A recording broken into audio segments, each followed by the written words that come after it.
میری منزلیں میرے سامنے میری کو ایکشن. کہنے کا مطلب یہ ہے کہ انسان کو ہر کام میں سنت پہ عمل کرنا چاہیے.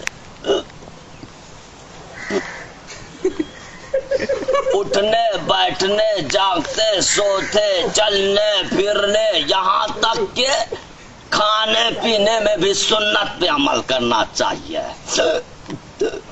اور کھانے پینے کی سنت کیا ہے کہ انسان اپنی بھوک سے 2 لقمہ کم کھائیے سنت ہے. کیا ہوا شفیع صاحب؟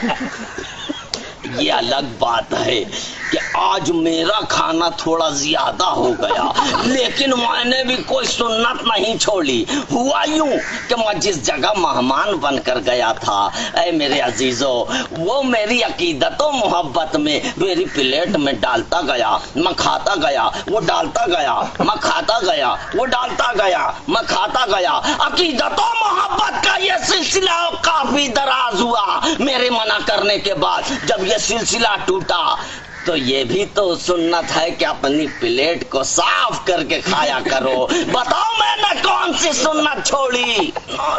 اللہ اکبر. اب جب کہ کھانے پینے کی بات نکلی ہے تو ذرا مجھے بتاؤ آپ شکر کھاتے ہو؟ جائز کہ ناجائز؟ جائز نا. روا کھاتے ہو؟ گھی کھاتے ہو؟ میوہ جات کھاتے ہو؟ بتاؤ مجھے جائز کہ ناجائز؟ جب سب چیز جائز ہے تو ان سب کا مرکب بنا کر حلوہ بنایا جاتا ہے تو یہ کہتے ہیں کہ ناجائز. بولو کیسے؟